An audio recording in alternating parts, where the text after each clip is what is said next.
Hi everybody, welcome back to another video. Today we are going to be talking about how to navigate Canvas.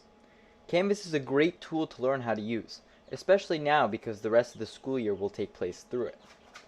In order to get to Canvas, you want to type in the following link into your Google Chrome browser.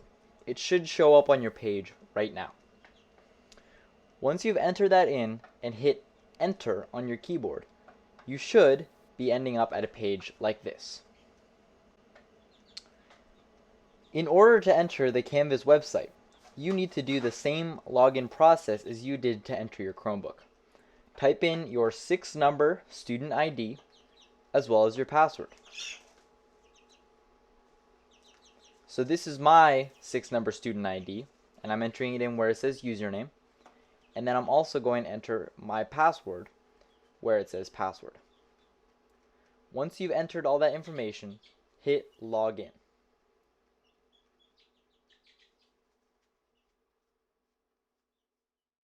You should now find yourself on a page that looks like this. There should be some notifications at the top, and then down below you should see the dashboard. Now, there are two default views to your Canvas dashboard, which is the main page you were taken to when you first enter Canvas. The default view is what you see now, which is card view, and that shows each of your classes like this. If you want to look at a specific class, you click on the card for it. Let's take a look at English. Take a moment to try exploring Canvas on your own through card view. Take a look through each of your classes, browsing upcoming assignments or looking at your grades. Feel free to pause the video here.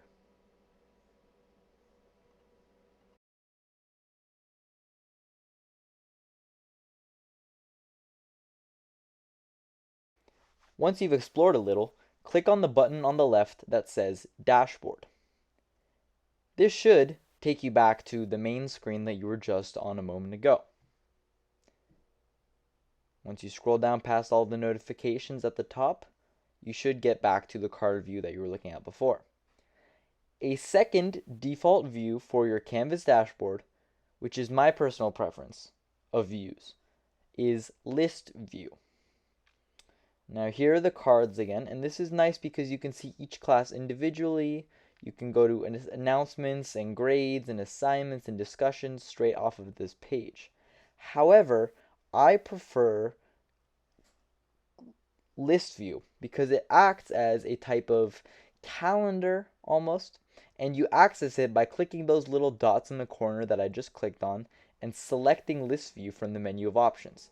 Your dashboard should now look like a mini calendar or a planner. I like List View because it shows me a list of all the assignments I have coming up in order.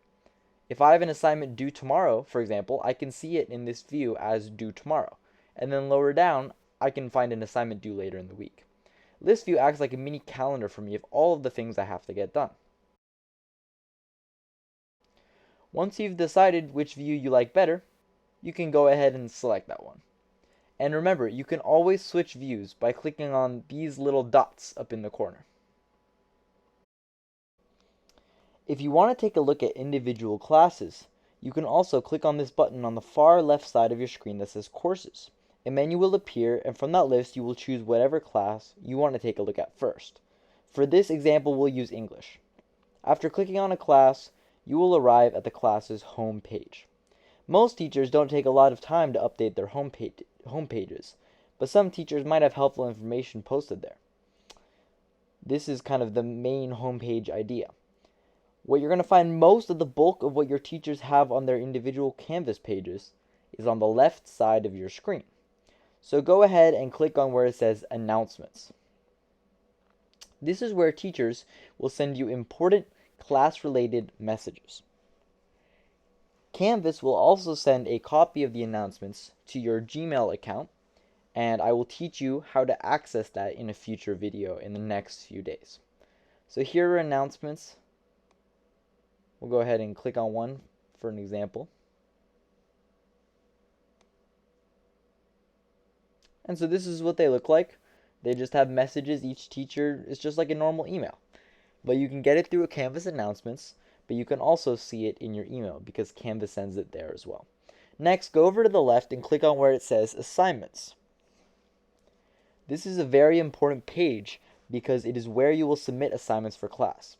I will cover how to submit assignments to Canvas in the next video. This is also a helpful page because you can see your grades straight from the screen, and you can see if you have any missing assignments right at the top like I do. And so this is a good way to make sure you know what assignments you've done and what assignments are still overdue. Next, go over to the left and click on Grades. Take a moment to scroll through and make sure you know what your grades are looking like. If you have any missing assignments, write down what they are somewhere so you can make sure to get them done.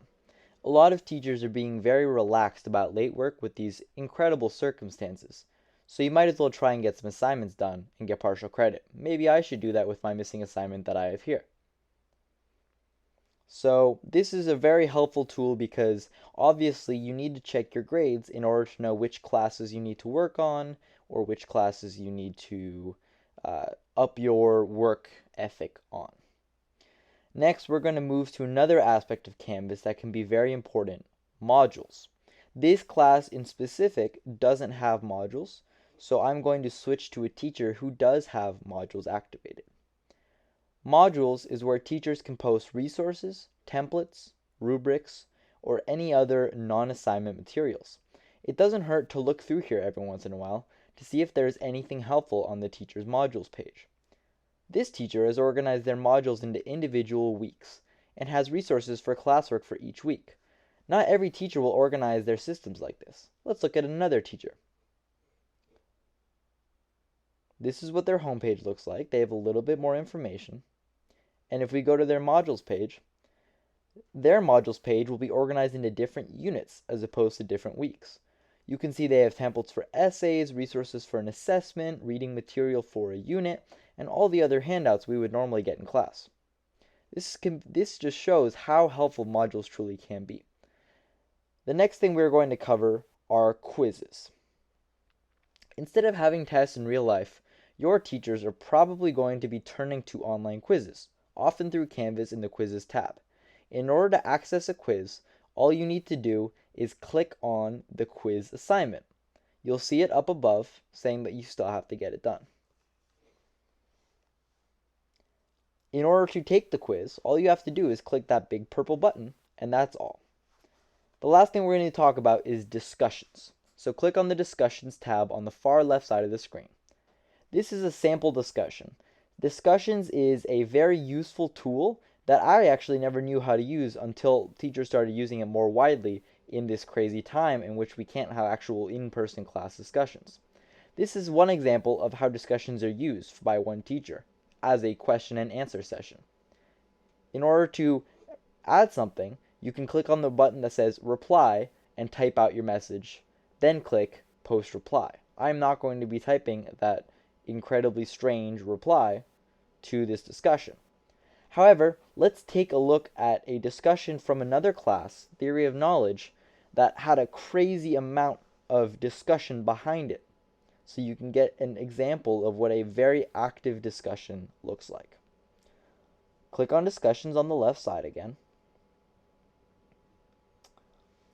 And then I'm going to click here on Class Discussion 1.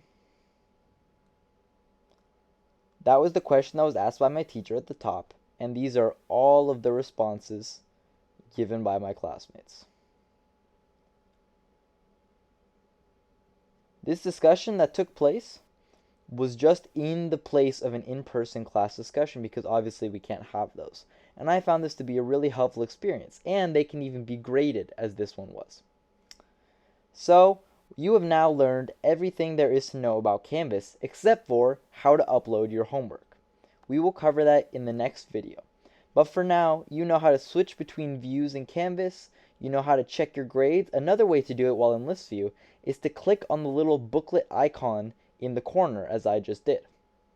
And you know how to switch between card and list view. Here's card view again. And you know how to access modules, assignments, quizzes, announcements, and discussions.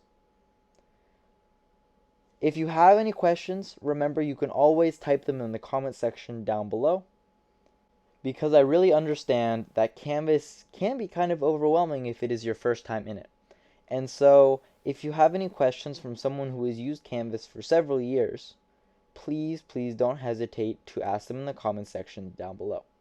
This is a sample class where you can view grades, announcements, assignments, and then you can always go back to your dashboard by just clicking the dashboard button. So you've now learned everything: card view, list view, and all of the different things you need. And in the next video, we will cover uploading assignments to Canvas so you can be fully prepared to spend the rest of the year doing distance learning. I hope this video has helped, and until next time.